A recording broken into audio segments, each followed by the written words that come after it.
I have been privileged at CNA to be part of the process of creating the military advisory boards. In 2006, the first board convened and made its report in 2007. The second one convened in 2008 and made a report in May of 2009.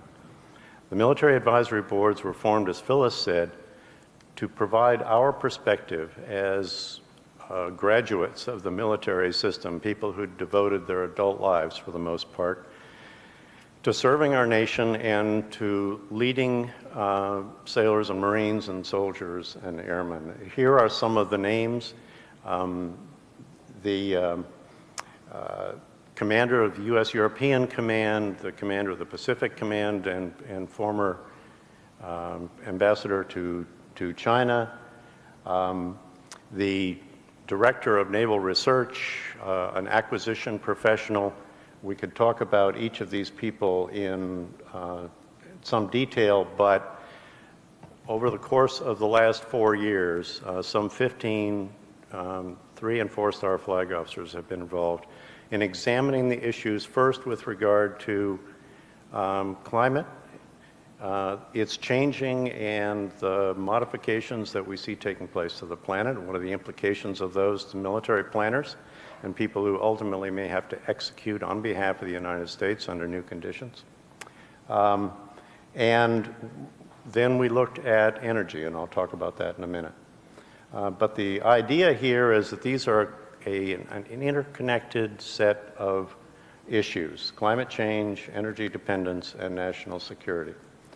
How about the climate? Well, there are a wide variety of viewpoints in our country about the validity of the science with regard to, first, what the degree of change is, and second, whether it's a normal cyclical process, and third, whether there's a large human contribution or not. We heard the evidence, we made our own decisions, but collectively the group said that the world, our planet, is changing. And that very fact, whatever the cause, means that we have to be prepared to deal with it. And as military leaders, our advice to the Pentagon is to do some of the things that Phyllis indicated have actually taken place in the last couple of years. So we looked at the trends, we looked at the conditions that have resulted from some of those trends, the situation that pertains today. What would the impacts likely to be? What are they on resources? What are they on the conditions in which young men and women have to go and represent us in difficult places? What kind of planning can make it easier for our military of the future to do the job we all want? And is there a tie to national security? And if that's the case, then how should the national security apparatus respond to all of that? So a couple of quick view graphs that you may have seen snippets of elsewhere, but here are a couple of shots taken from space, not far apart, a couple of years apart, and they show in the part of the year where the ice is undergoing its greatest retreat, September. It shows the shrinkage of the polar ice cap. Day before yesterday, the Russian state-owned transportation shipping line declared that it was going to reinforce the bows of some tankers so that they could use this route and make direct deliveries of fuel oil from the northern part of Russia to Japan. My personal view is that it's going to be a while before there is a regular, reliable route, a commercially useful route in the Arctic, but that won't stop the nations that are interested or want to make a claim from moving forward repeatedly as the ice continues to withdraw.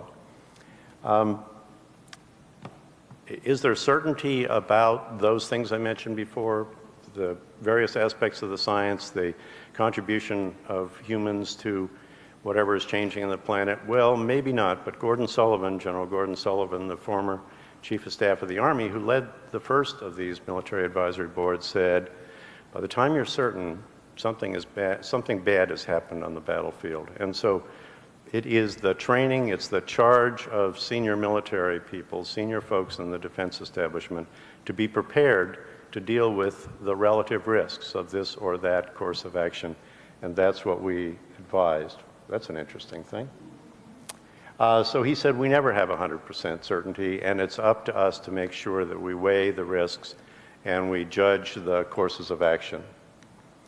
We're sure that the most troubled areas of the world, those that are already the most stressed, will be more stressed in the future. People say, well, migrations have happened before, and changes in weather patterns and in climatology have changed in the past. But the fact is, ladies and gentlemen, this will resonate, I think, with you. There were 2 billion people on this planet when I was born. If I'm lucky to stick around a little longer, there'll be 8 billion when I die. Half of all the people who ever lived on this planet live today. And so there is a profound level of pressure on our planet that's never been felt before. So migrations have never occurred under these conditions. The kinds of stresses that have been imposed on people because of changes in the place they live, in agriculture, in water availability, those sorts of pressures have never existed before. And we believe that the changes that are underway that we witness every day will result in aggravation of these problems. Water, food, health, and weather are all factors that are undergoing profound changes. Many of those come to roost together in one place. Darfur is arguably a place where drought, the migration and collision of farmers with herders has contributed largely to the problems that are being experienced there.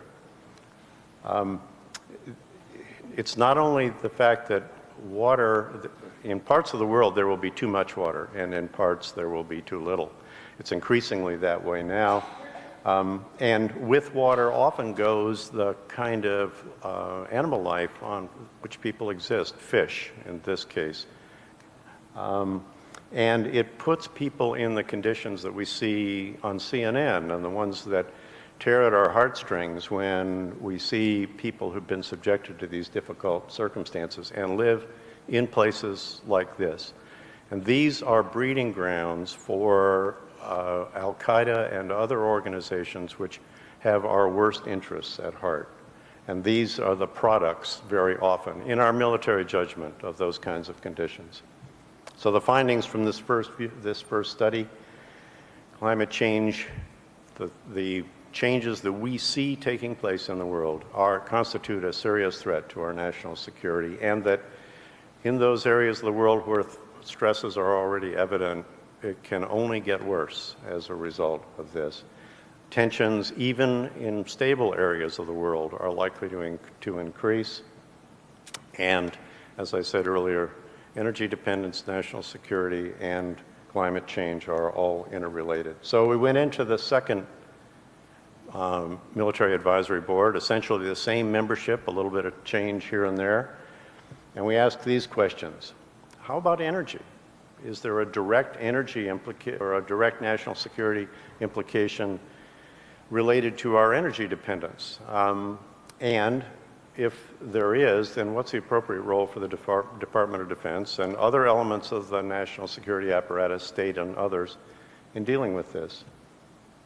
Well, our energy posture is a threat. This is a serious and urgent problem in a national security context, as well as in areas like economics, and we've talked about that earlier. Militarily, diplomatically, and economically, this is a huge factor. It undermines our national security. It reduces our options. We don't have the leverage we would like to in the diplomatic world, and we don't have the range of alternatives we'd like to exercise in supporting the interests of the United States, because it cripples our foreign policy and because it damages our economic welfare, and we don't have the resources we would like otherwise to invest in ways that are in the interest of the United States. The huge price tag this exacts is a principal factor there. And it gets us involved, keeps us involved with people who don't have our best interests at heart, and frankly, in my personal case, with whom you'd like to hold your nose often when you deal with them. And it undermines, as I said, the economic stability. So we think that there's an unacceptably high national security specific implication for the way we are managing our energy affairs. We don't know for sure how much of each kind of resource is available on the planet, but we know for darn sure that it's limited. We know there will never be any more of the kinds of resources that we're increasingly stressing in the way we live our lives and the way we conduct our trade and the way we operate our country.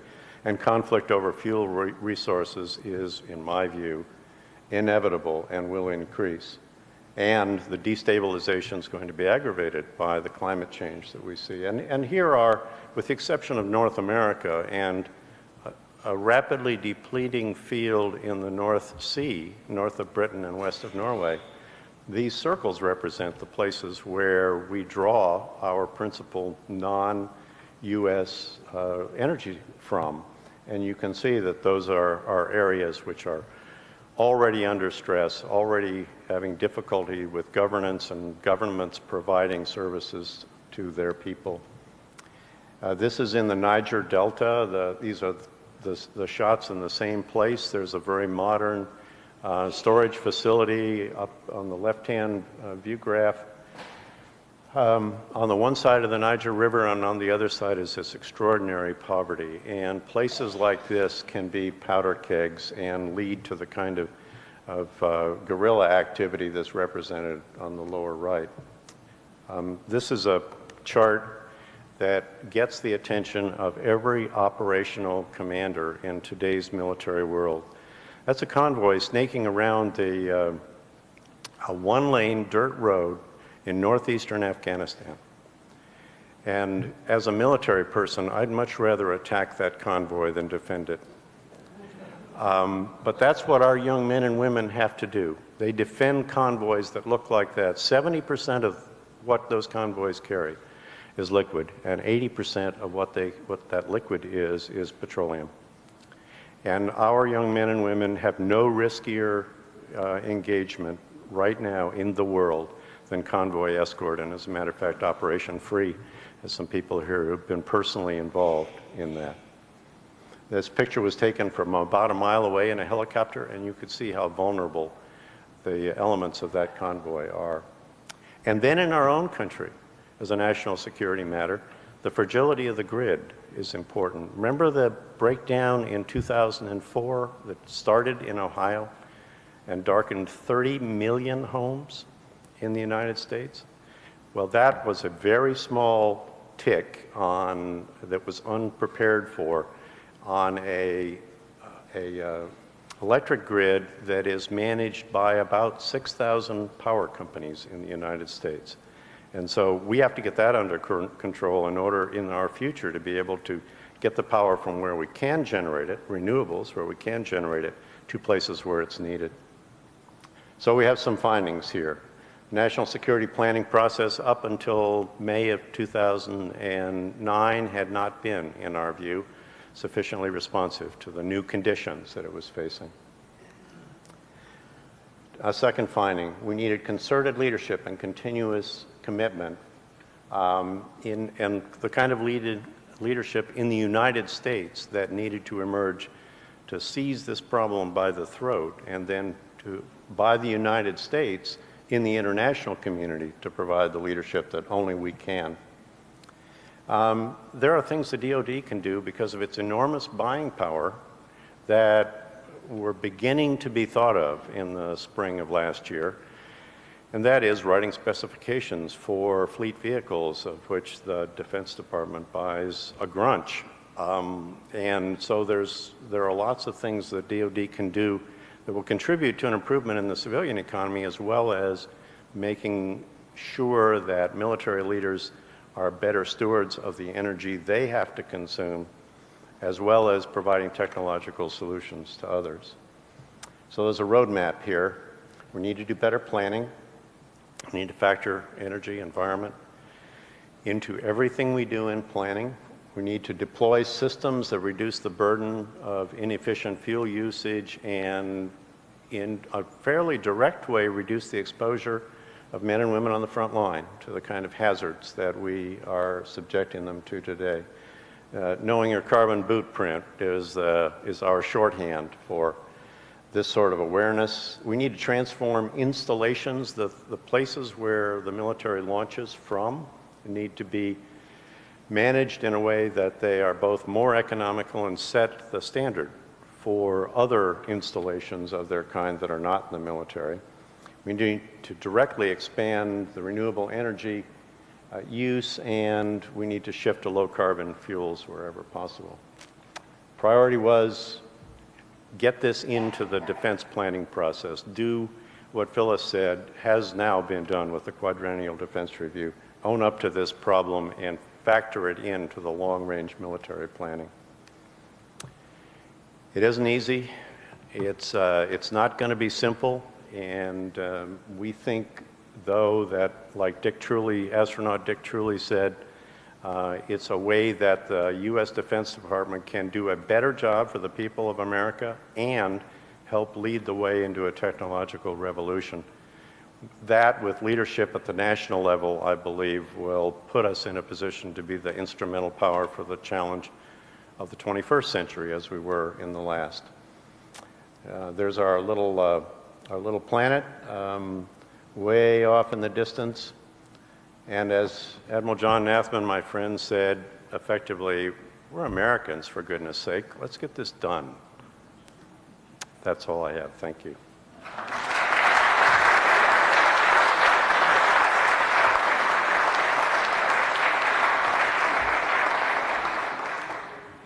So today at lunch, I met an extraordinary gentleman. I was going to say that Mayor Hayes has been my friend since noon. But I looked pretty carefully at the listing for agenda items, and I saw I get to introduce Mayor Hayes, probably to a lot of people who know Mayor Hayes very well. But so over the course of the afternoon, I got to know a little bit more about Mayor Hayes. I was struck when he made his remarks at the lunch this noon by how great his reach is and how extraordinary his vision is with regard to the role that municipalities can play and the important functions that mayors have in making this work. And in fact, he has been instrumental in an international consortium of mayors. And, you know, I'm an acronym guy, Mayor, but I don't know what that acronym meant. We can make him explain. A native of North Little Rock, a graduate of the University of Arkansas at Fayetteville, political science undergraduate, law degree, practicing attorney until first elected mayor of North Little Rock in '88. He's in his 5th term. And he has found the time to do an extraordinary number of other things that facilitate the interconnectedness of the people on the ground who execute America's policy on behalf of us who live in the cities and deal with the tussles every day. And as Senator Warner says about elected officials at the mayoral level, that they can't escape. And I think that Mayor Hayes is probably someone who experiences that but appears to thrive on it at the same time. So, Mayor Patrick Hayes, Your Honor.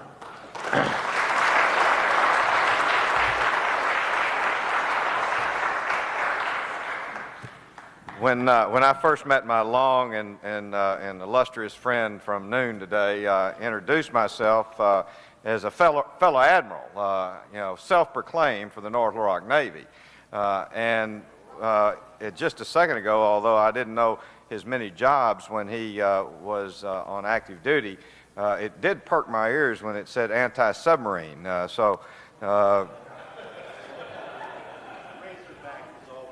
The Razorback was always saved. Yeah, it is a pleasure certainly to be with Senator Warner and David Pryor, who I get a chance to introduce in just a second. But yeah, I started out some comments this morning when I spoke to a group of folks that are involved in a chamber public activity group, and my first statement was, save the country, ride a bus.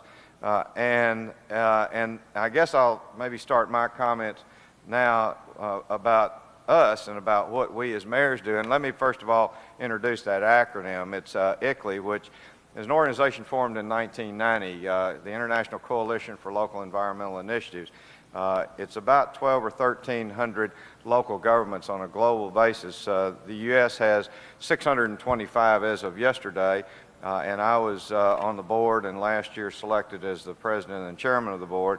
Had an opportunity to involve a group of local officials in going to Copenhagen for the COP15, looking forward to Mexico for COP16, and trying to, and in fact, Senator tried to use, and so far I think it's worked a little bit, a bit of an Arkansas backdoor with our former First Lady as Secretary of State to raise the voice of local government in terms of international negotiations, recognizing that for the first time in the globe, in the last several years, over 50% of the world's population now live in urban areas and cities.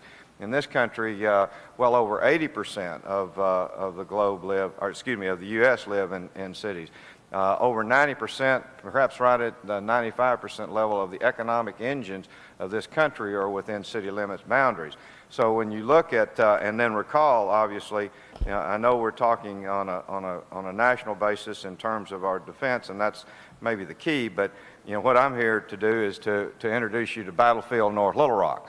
And literally, I think what we're going to have to do, and I want to acknowledge Terry Kissinger and Mike Russ, two of the folks from our electric department. I see Terry, and I guess Mike is here, who's the manager of our electric department, who have been really instrumental in helping us forge our battle plan, if you want to put it that way. And when I come back to say take a bus and fight terrorism, I'm really serious about that because of the opportunities that we have to literally be energy independent.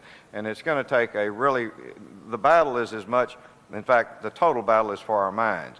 And I'm a firm believer that we will be able to literally have a better quality of life in this country if we are able to move in a direction of energy independence, if we're able to move in a direction of sustainability with regard to our cities.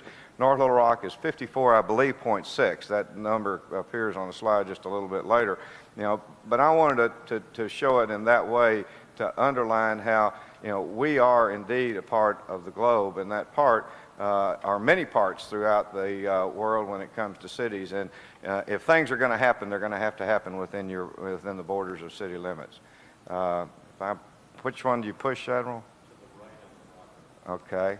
We talked about a boot. Admiral Gunn talked about a boot. Well, that's the way that our country has been in terms of energy. We have heard the often quoted percentage that we are less than 5% of the world's population, but we consume over 25% of the world's energy. With the rise of China and India in terms of numbers, because the population numbers that the Admiral referred to are indeed true, and we're going to find out a little bit more toward reality what the numbers are in our country. Next year, after April 1st this year, our 10-year census should reflect somewhere around 307, 308 million people, with going up to that 500 million number sometime maybe around the middle part of the century. And there's absolutely no way that we can continue living the way we have with those kinds of stresses on our environment without us changing. I refer to back to the future. Now, I'm going to go quick because you're not here to hear me necessarily, because you know, Senator Warner and Senator Pryor are going to follow, so I'm going to be real quick. You know, we can absolutely have a better quality of life, and we can shepherd our resources if we just start making some smart choices. And on the left, you see a stressed out young fella trying to work a video machine. You know, I don't know if you can see all the fast food on the couch. You know, our current First Lady is working very strongly on childhood obesity, and those two folks at the left are not telling each other how much they love each other, I can assure you. And you look to the right, you see outdoors, you see a family on the front porch, and you know, I could go on about, you know, things that we've done away with front porches. They're just decoration in many instances, but I think they ought to come back. Sidewalks ought to come back. Athletics ought to come back more. I mean, there's so many things that are interwoven about what's going to make us better folks, a better country, and I think we all know we won the Cold War because of our economy. We won the Cold War because of American ingenuity and because of our opportunity to create the most economic, dynamic engine that the world has ever seen.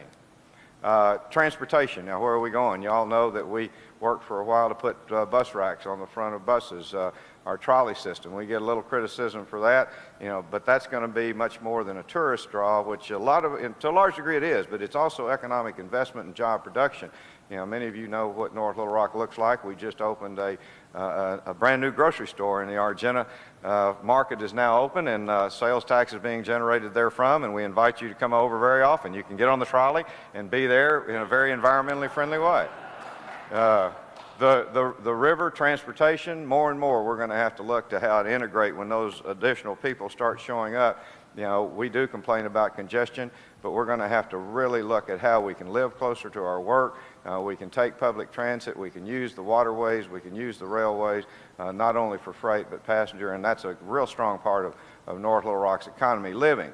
We've got downtown, those townhouses over there, and admittedly, there are about 13, 14 of them, and we've got 5 that have been sold, and we just sold one last week. The economy was a bit of a downturn, but the Enclave over there that has 260 units, used to be Jackson Cookie Company, that's virtually full.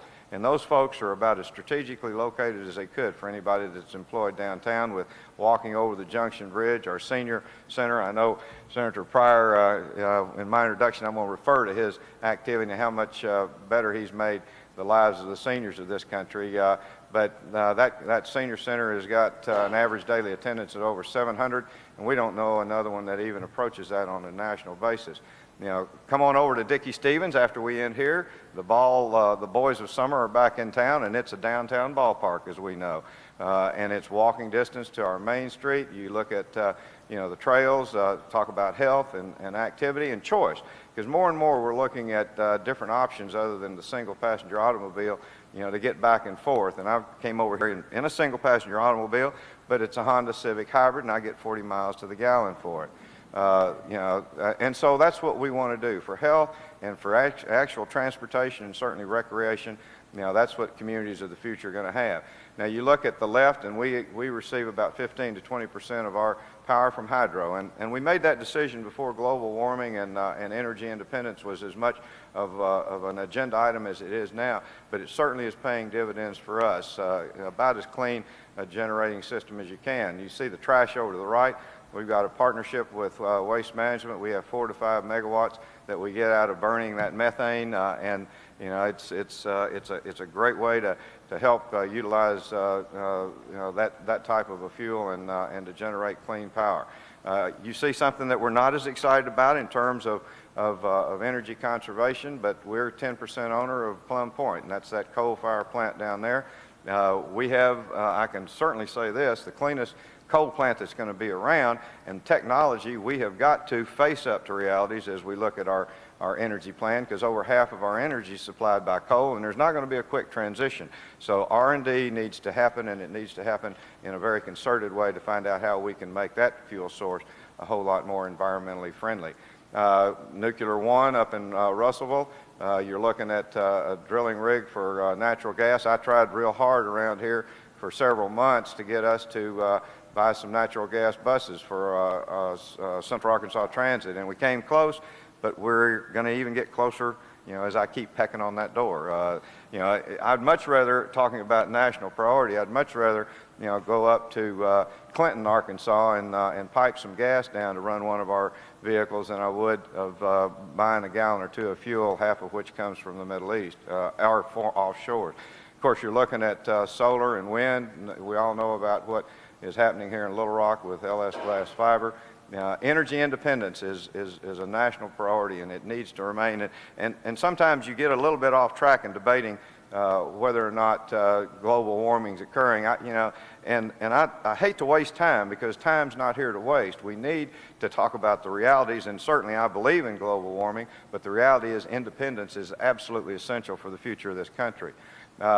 Community involvement, that picture is about as fresh as it can be. but not any fresher than nut produce that's going to be on the shelves over there in our Argenta market.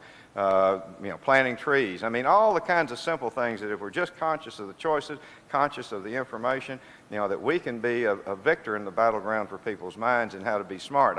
We had a substation, just real quick, downtown on Main Street, and one Friday I was walking down in front of that substation, and they weren't going to be using it that weekend, and the air conditioner was on. And I couldn't get in there to turn the air conditioner off. So know what I did? I called Chief Bradley and I said, Chief, you get me a key and come on down here. I'm going to wait on you. I want you to turn off the air conditioner in that substation.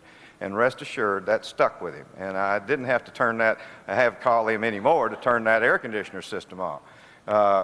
We are looking at the future, and what the future is a great future for this country. We can have a terrific quality of life, much better than the one we've had since World War II, when we started thinking, we'll say, out of the box and on the interstate. We need to come back to the kind of life that at least I have parts of my recollection in growing up. And why do we do it? It all connects. That 54.6 square miles is my battleground, and I intend to win that war. And those are three of the reasons that sort of choked me up, because they're the future for me. And all those three, Savannah is 7, and many of you heard me talk about her. Isabella's 5, and that's my bud too. He's 1.5. Harper just showed up about 1.5 years ago in October. So thank y'all very much. We're going to win.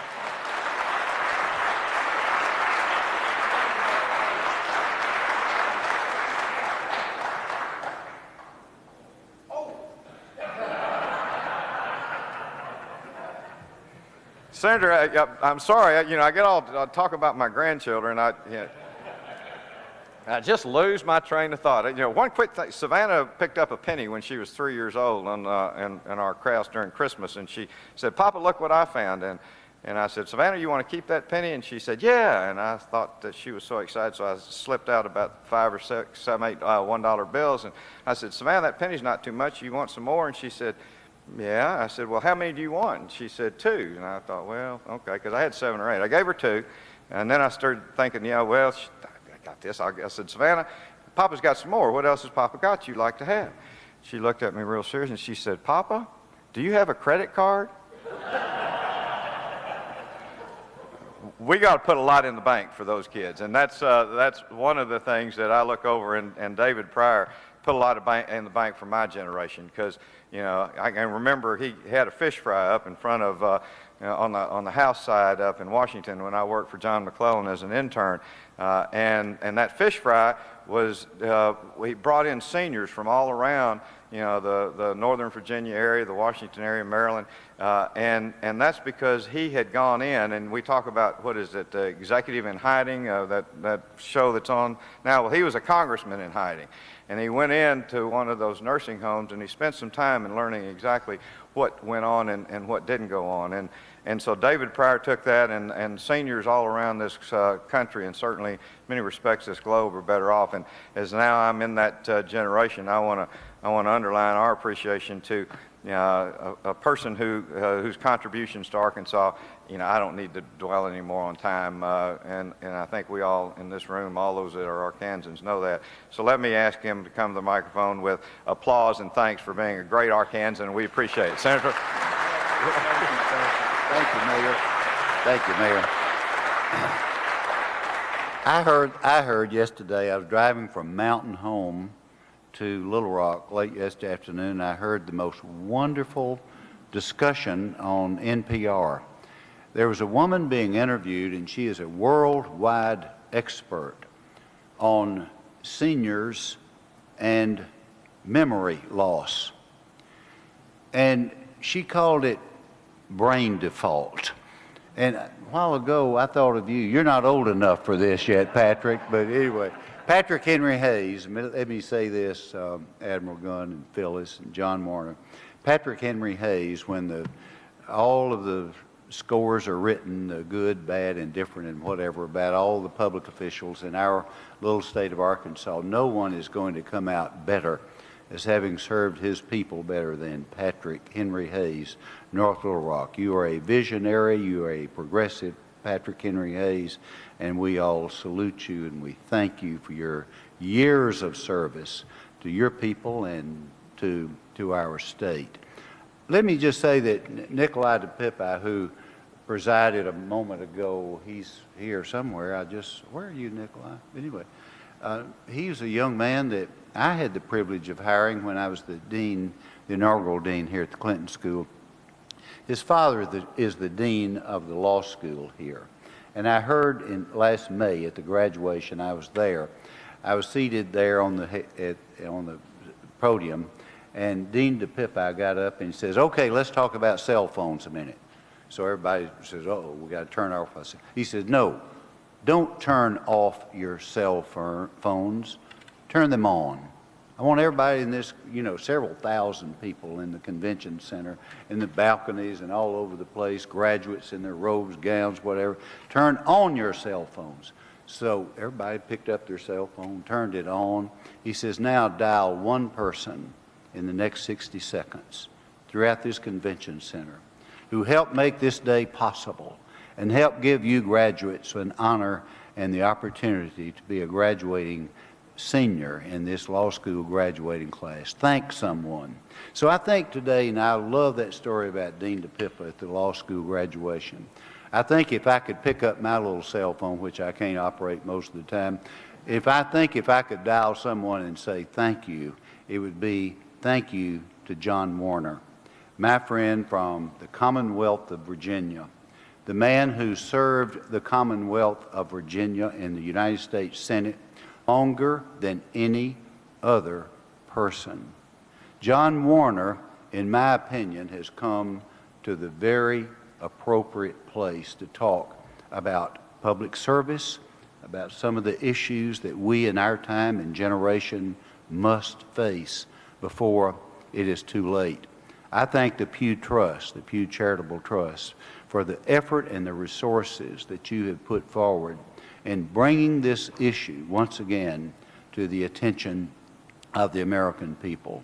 And we thank John Warner for being the spokesman for this issue, for being able to go to the American people in events like this and say, "Folks, we have a problem. And we as a people, as Americans, we're smart enough and we're bold enough, we're creative enough, and we've got to find the resolve to solve this particular problem, that unless we are very, very smart and wise, we're going to pass on not only to our, but future generations." John Warner, this great little Clinton school is very small by some respects, but I can tell you what it stands for. It stands for people coming together 2 or 3 times a week, sharing ideas, disagreeing sometime, but most important, of listening to one another. When I went to the Senate, one of the senators that I admired the most was Senator John Warner of Virginia. We didn't always agree on issues, but I'll tell you what, during that time, we always found it very possible to listen to one another. The toxicity was not there. The meanness was not there. And it was because there were people like John Warner who championed moderation and listening and understanding and seeing if we cannot solve some of these problems that lie before us. It is my great honor today to present to you the senator that I admired so much for 18 years that I had the privilege of serving with, who served his state of Virginia for 3 decades, Senator John Warner. John Warner, come up here. Thank you. Thank you, John. Thank you.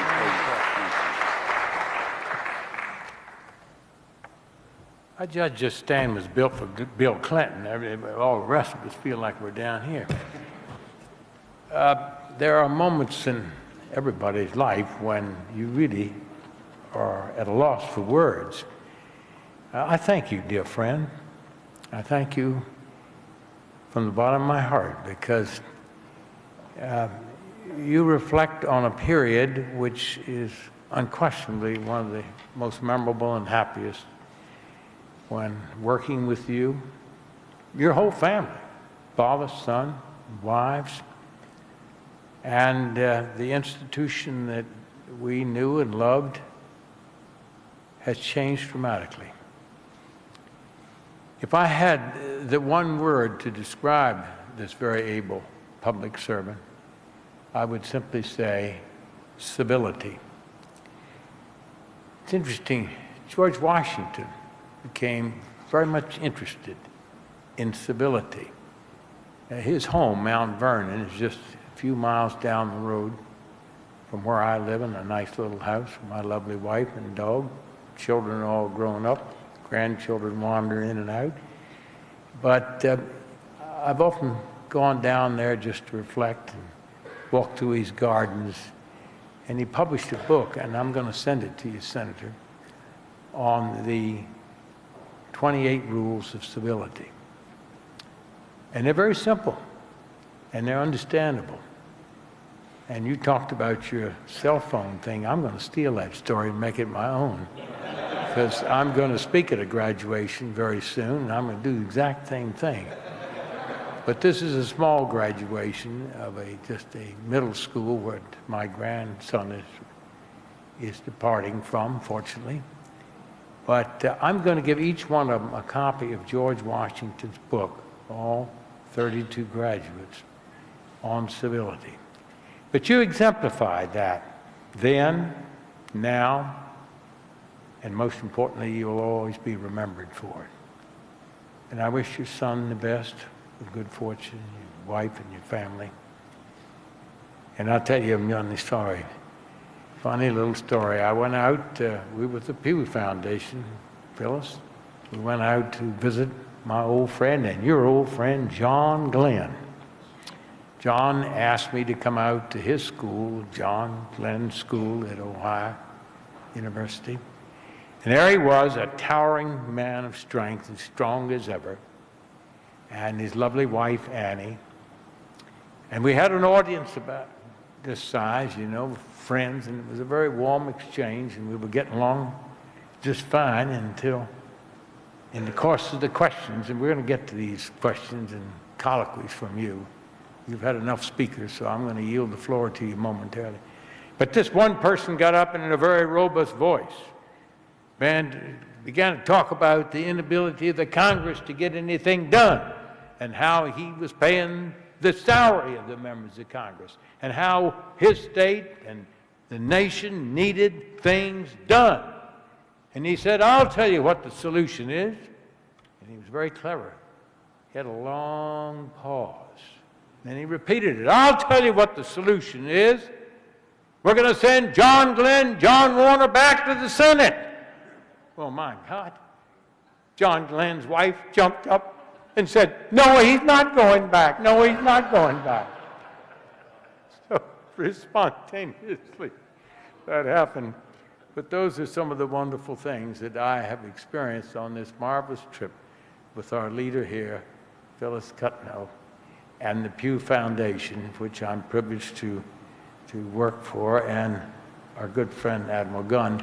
He represents the finest traditions of not just the United States Navy, but all the men, and now many women, who have privileged to serve in the uniform of this country. I started my career I remember it very well, January of 1945, in the height of World War II. I was 17, and you could join your service of choice. And I kept begging my mother and father to go. And father had served in World War I in the trenches and highly decorated. He was a young captain, a doctor, a medical doctor. He said, no, I don't want you to go in the Army, because I spent 14 months in France in the trenches, and I saw one clean sheet the whole time, lived in mud the rest of the time. So he didn't want me to do that. So anyway, I went in the Navy. But that was the beginning of my public service, and I've had literally the good fortune of a lifetime of association with the men and women who proudly worn the uniform of our country. And that's what propelled me and the Admiral and many others to join in on this subject of the connection between energy and climate change and the security of our country. But I mentioned my father, and he was, as I say, a medical doctor.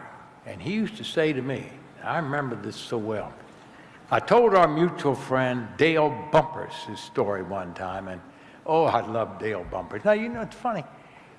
I had as many, if not more, friends on the Democratic side than I had on the Republican side. It was Dale and you and Sam Nunn and John Culver. I could go on, and what grand times we had. But I used to say to Dale, now Dale was known as quite a talker. Some of you have heard him, I suppose, have you not?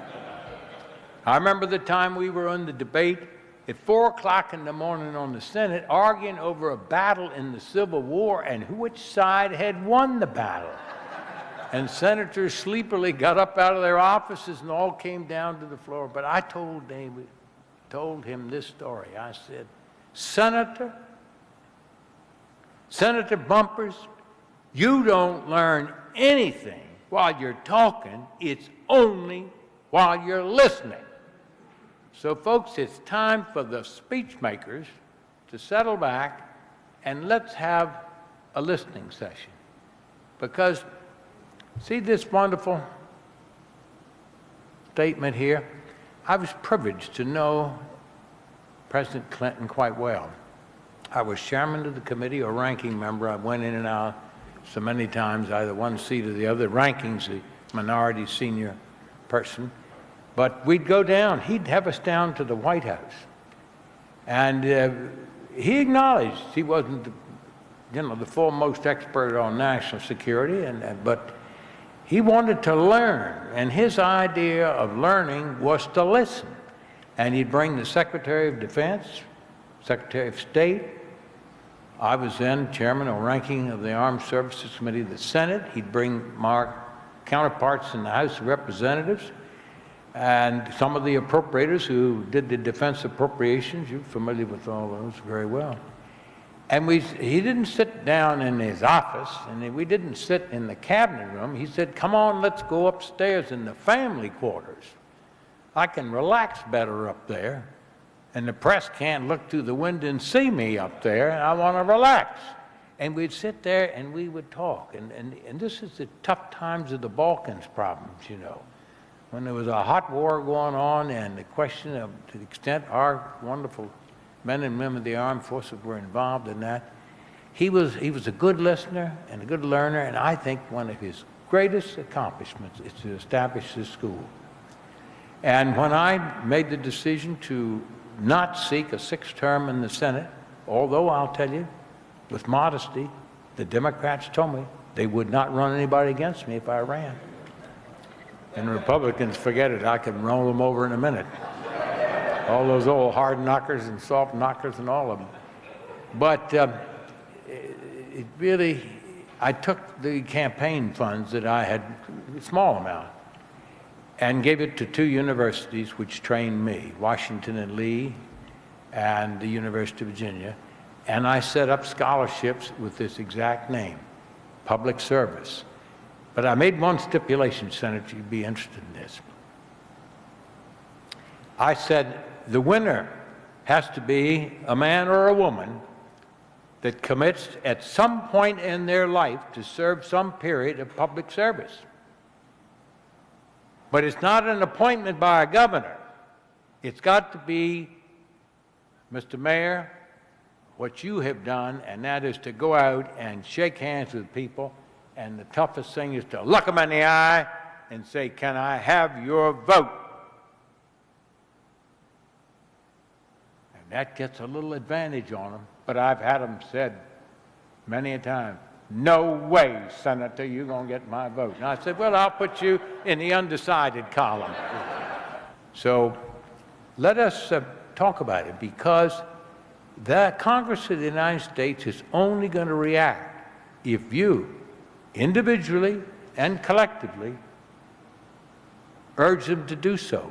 So first and foremost, you've got to make up your mind as to where you stand on these issues.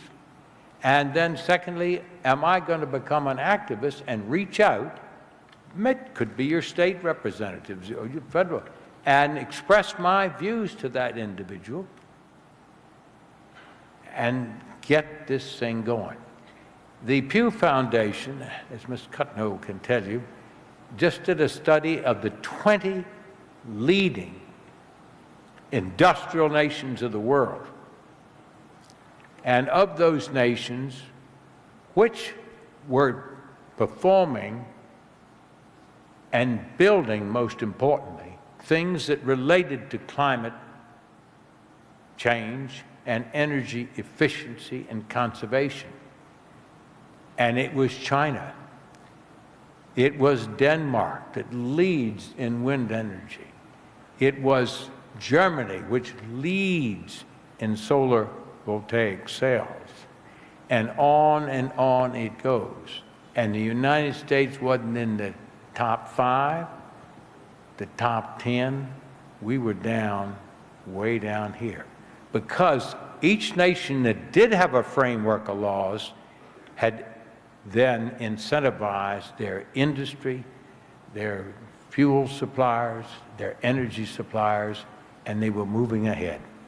So it's only going to happen if you take charge, individually and collectively, in towns and villages and cities all across America. So with that, I will yield the floor, at which time I hope you get up and shake your hand and seek recognition and give us your views. Amen. Thank you. Any questions or comments? Ready?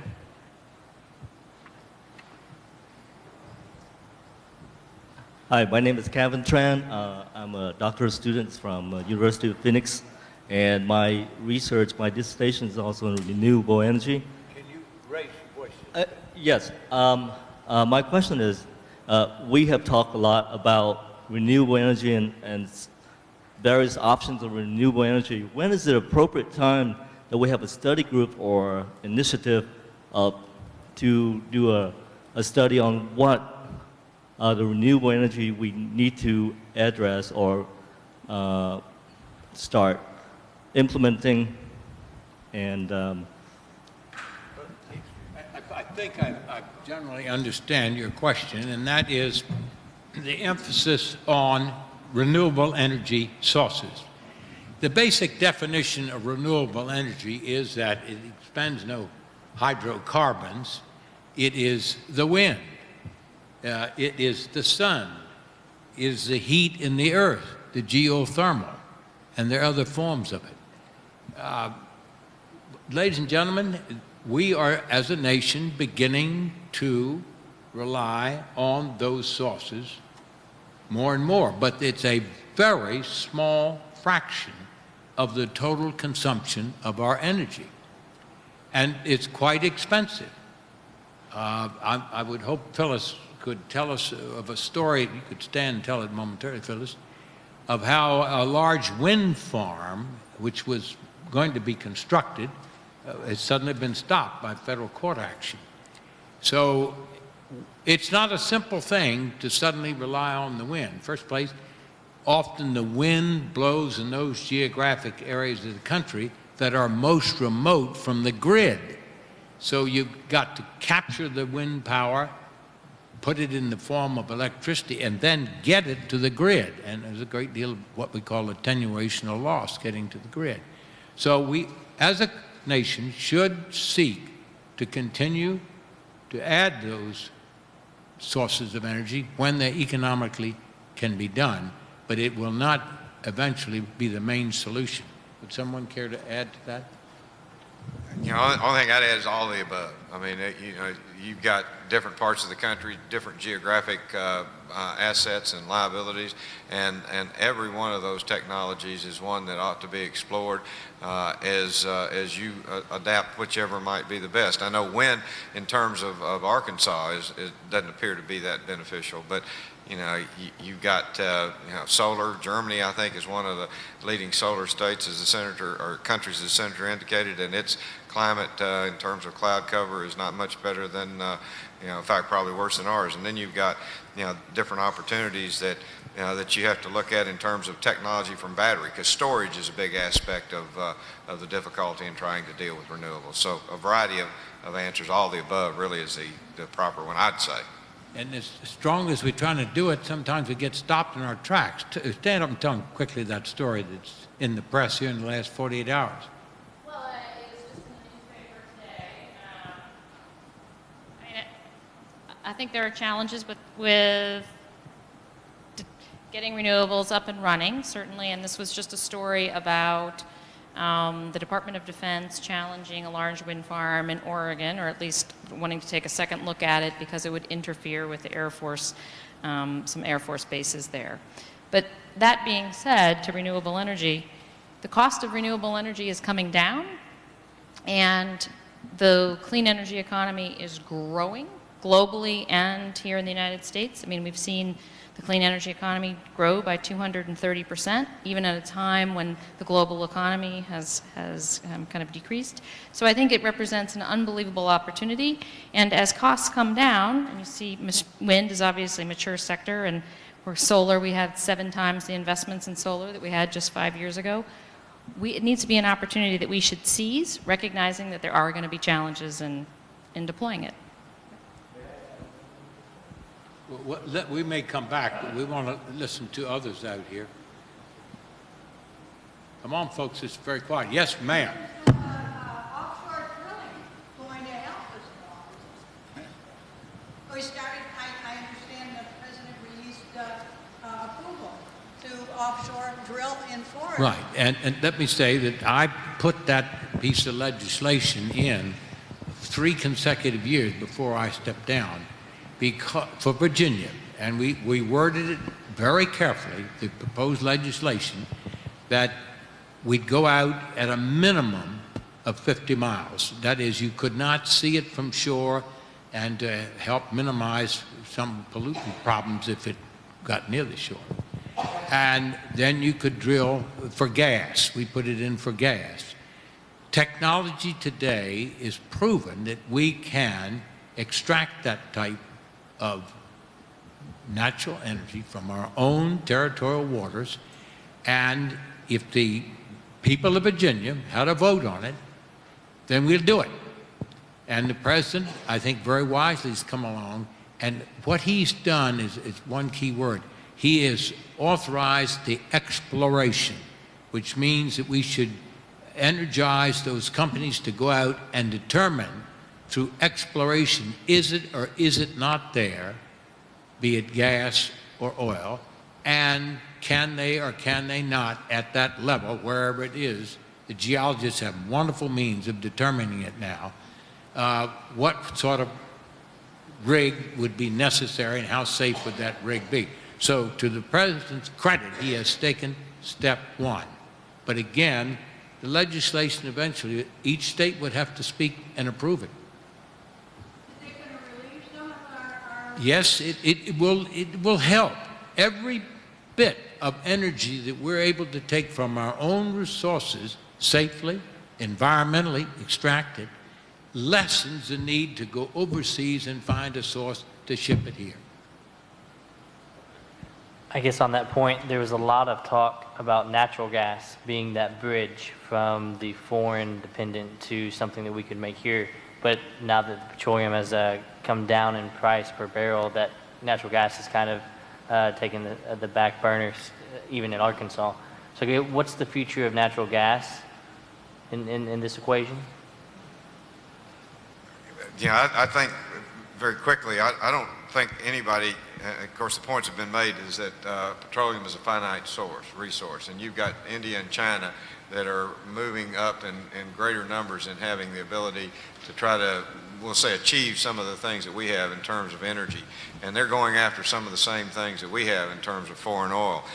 And it's just, I mean, the basic economics seem to me to be impossible to refute. But at some point, petroleum is going to start accelerating again, and we're going to have to be more prepared perhaps than we are now to look at alternate sources of energy, and that's one of the reasons that I know I worked real hard, to try to get us to convert with some of the ARA funding to some natural gas buses. So those are the things that we're going to have to look at. And I just want to quickly, if I could, we've got one of our council members here, Jimmy Phillips, and I wanted to the senator talked about how we're going to be able to move forward, and of course I refer to cities, but when we voted to go north in expanding our trolley system, there was a wave of emails that said, you're wasting your money, you're wasting your time, we like our single passenger car. Now they didn't quite say that, but essentially that's the kind of responses that we get, and talk about voters, and talk about what we can do.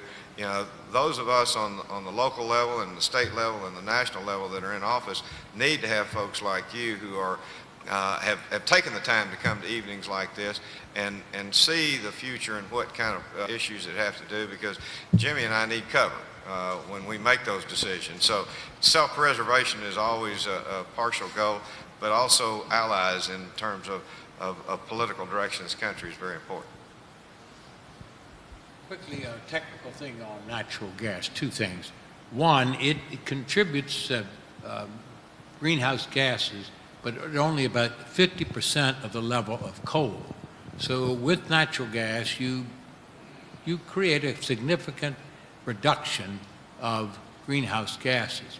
And secondly, technology has been very successful in determining formations, particularly now on the eastern part of the United States, through heavy rock, that it can be extracted. So the technology for extraction has improved dramatically, and soon we'll be going into some of the more difficult regions which we thought was unattainable in years past, and therein rests some of the biggest gas reserves that we have in the United States. Adam.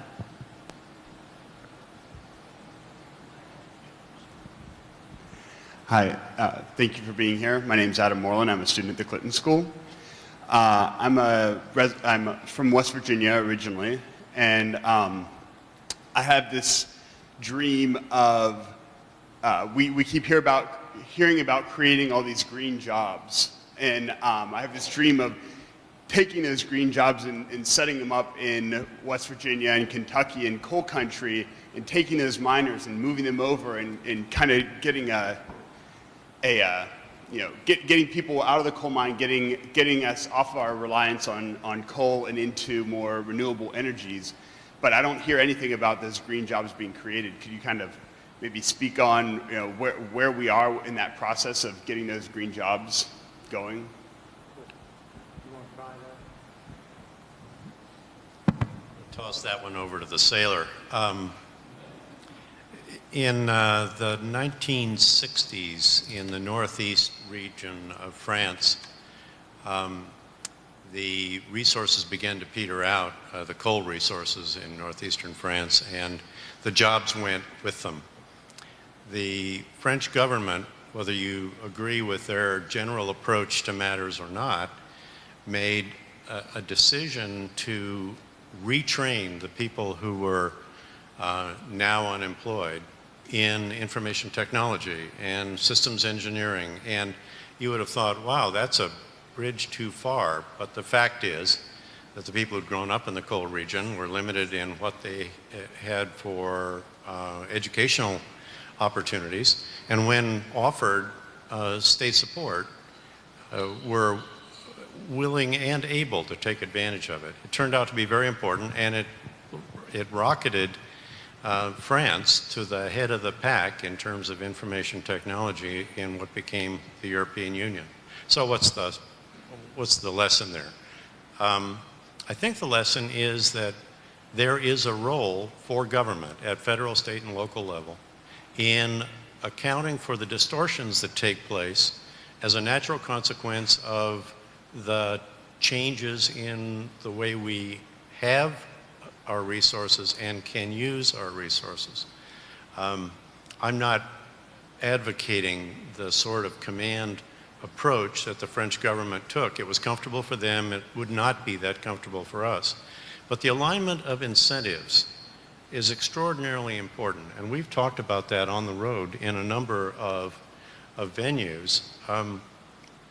We have episodic interest at the federal level, for sure, in getting the incentives right to attract industry, to create jobs, to encourage technological development. But it's only episodic. The enthusiasm fades, new issues come to the fore, and suddenly we're not nearly as committed as we should be, in my view, over the long haul. And back to the French example, the French did this over a period of 25 years. They decided that was the right policy. They stayed with it. They did it long enough that they began to realize the dividends associated with it. And it turned out a very important policy set of choices for France. Things like that need to be done in this country. British Petroleum, now BP, the energy company it calls itself, built a factory to produce machinery for renewable energy in Maryland. Starting 5 years ago, they completed it a year ago, put the machinery in place for the manufacturing, and now we're in the process of shipping all the machinery to China. This is a year later, after it was open. They're shipping the machinery to China. The 300 jobs that were created in Maryland have gone away, and the facility, honest to goodness, is going to be bulldozed. Now, I don't know the details I don't know what the decision-making process was in BP, but you got to believe there were powerful incentives not to be in Maryland for them to take a brand new plant, disassemble it, ship it overseas, and bulldoze it. Whatever the incentive set is that BP was responding to, it's not the right one. And we need to work real hard to make sure the incentives are right. Let me just hit one quick postscript on that. I know I had a chance last October to go ride the Spanish high-speed rail system, and from Madrid to Barcelona, about 350 miles, and we covered it in about 3 hours, 186 miles an hour. And there's absolutely no way, as you look to the future, we talked about population, that the greatest public work project that ever was done, and one of the most beneficial in terms of the economy of this country, was our interstate system. And it's matured, and we're not going to be able to build another one of an equal, we'll say, stature in terms of handling the economic needs of the country in the future. You know, Senator Warner talked about, you know, obviously national security. That's what President Eisenhower sold that on.